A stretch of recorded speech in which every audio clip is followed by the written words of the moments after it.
मैं हूं आबिद हुसैन शेख। आपका खैर मकदम है 4TV न्यूज कर्नाटक एक्सप्रेस में 12वां अंतर्राष्ट्रीय एरो इंडिया शो का उद्घाटन। रक्षा मंत्री निर्मला सीतारामन ने 12वां अंतर्राष्ट्रीय एरो इंडिया शो का आज सुबह उद्घाटन किया। 5 दिनों तक बेंगलुरु के यलहंका एयरबेस में रक्षा से जुड़े जंगी सामानों का एग्जीबिशन और विचार गोष्ठी जैसे कार्यक्रमों का आयोजन किया गया है, जिसमें भारत सहित जापान, अमेरिका, रसिया, इजराइल, फ्रांस देशों के लड़ाकू जंगू सामानों का प्रदर्शन कर रहे हैं। तेजस, HTT-40, हॉक 132, ALH, रुद्र जैसे 61 से ज्यादा भारतीय लड़ाकू विमान अपना करतब आज से 24 फरवरी तक दिखाएंगे। मां की चिता को आग लगाते समय बेटे की मौत। कोई भी रिश्ता जन्म से शुरू होकर मौत पर खत्म हो जाता है, मगर एक मां बेटे के रिश्ते को मौत भी जुदा न कर सकी, क्योंकि मां की मौत के साथ ही बेटे की भी मौत हो गई। ये घटना उत्तर कन्नड़ा जिला कारवार तालुका के सिद्धार ग्राम की है, जहां मंजुनाथ नामक युवक की मां गुजर गई, जिसके कारण मंजुनाथ बहुत दुखी हो गया। अपने मां की चिता को अग्नि स्पर्श करते समय बेटे मंजुनाथ को दिल का दौरा पड़ा, जिसके चलते मौत हो गई। जिंदगी भर साथ रहे मां बेटा मौत में भी साथ ही रहे। ग्राम पंचायत मेंबर पर महिला का आरोप। मैसूर के धनहल्ली ग्राम पंचायत सदस्य लिंगराजू पर महिला ने छेड़छाड़ का आरोप लगाते हुए पुलिस थाने में शिकायत दर्ज की है। शिकायत में कहा गया है कि अपनी संपत्ति से जुड़े दाखिलों को पूछने पर लिंगराजू ने महिला को घर बुला रहा था, और दूसरी तरफ ये भी आरोप है कि लिंगराजू ने अपने दोस्तों के साथ मिलकर महिला पर हमला भी किया है। FIR होने पर लिंगराजू फरार है, जिसके चलते पुलिस उसकी तलाश कर रही है। हमारे CM सतीश जारकीहोली। अब सवाल उठ रहा है कि कुमारस्वामी कौन है। जी हां, कलबुर्गी के कन्नड़ भवन में मानव बंधुत्व वेदिके और दलित सेना जिला समिति कलबुर्गी के सहयोग में संविधान पर विचार गोष्ठी का आयोजन किया गया है।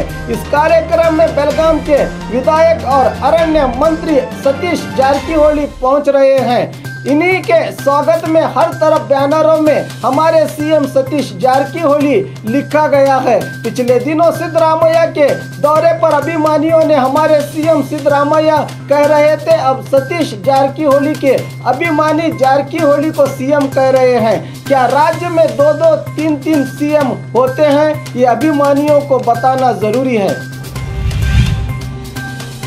जेलर के खिलाफ आक्रोश, जज के सामने पिया जहर। हुबली के कुमार पिल्ले मर्डर केस के आरोपी साइंटिस्ट मंजा को सुनवाई के चलते धारवाड़ सेकंड JMFC कोर्ट लाया गया था, मगर इसने कोर्ट में जज के सामने जहर पिया, जिसके चलते किम्स अस्पताल में भर्ती किया गया है। कहा जा रहा है कि जेलर के रिश्वत मांगने से तंग आकर उसने ये कोशिश की है। यह भी पता चलता है कि वो जहर नहीं बल्कि जानवरों को पिलाई जाने वाली दवा थी। अब सोचने वाली बात यह है कि ये दवा इसके पास आई कहां से। जब पुलिस इसे ढूंढ रही थी तब एनकाउंटर की अफवाहें फैली हुई थी।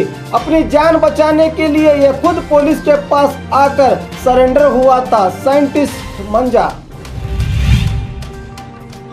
कंपली MLA JN गणेश आखिरकार गिरफ्तार। पिछले जनवरी 20 को रामनगर जिला बिडाडी के ईगल टाउन रिजॉर्ट में रात 2 बजे कंपली के MLA JN गणेश ने MLA आनंद सिंह पर बोतल से हमला किया था, जिसके चलते बिडाडी पुलिस थाने में मामला दर्ज हुआ था। करीब 1 महीने से पुलिस गणेश की तलाश कर रही थी। अब खबर आई है कि कर्नाटक के बाहर गणेश को गिरफ्तार किया गया है।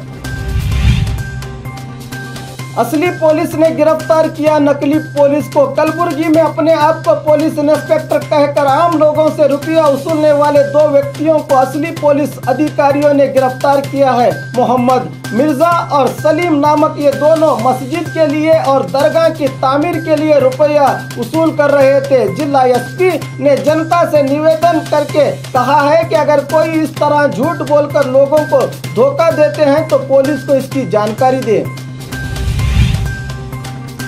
दो लॉरियों के बीच भयानक टक्कर, एक हलाक एक शदीद जख्मी।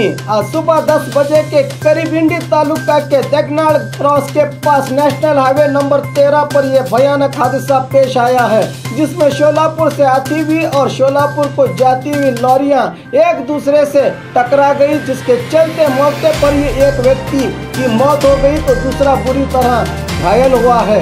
इस हादसे के चलते लॉरियों में जब आग लगी तो इसको बुझाने पहुंचे दमकल के कर्मचारी। अधिकारी रिश्वत मांगे तो एसीबी में शिकायत दर्ज करें, डीवाईएसपी वेंकटेश नायडू। आज चिंतामणि तालुका के मुर्गमुल्ला ग्राम में जनसंपर्क सभा में बात करते हुए डीवाईएसपी वेंकटेश नायडू ने जनता से अपील की है कि बिना झिझक रिश्वत मांगने वाले अधिकारियों पर शिकायत दर्ज करें। अधिकारियों से कहा कि जनता को बिना परेशान किए उनकी समस्याओं का समाधान करें, वरना बड़ी कार्रवाई की चेतावनी दी डीवाईएसपी ने। और खबरों के लिए देखते रहिए 4 टीवी न्यूज कर्नाटक एक्सप्रेस।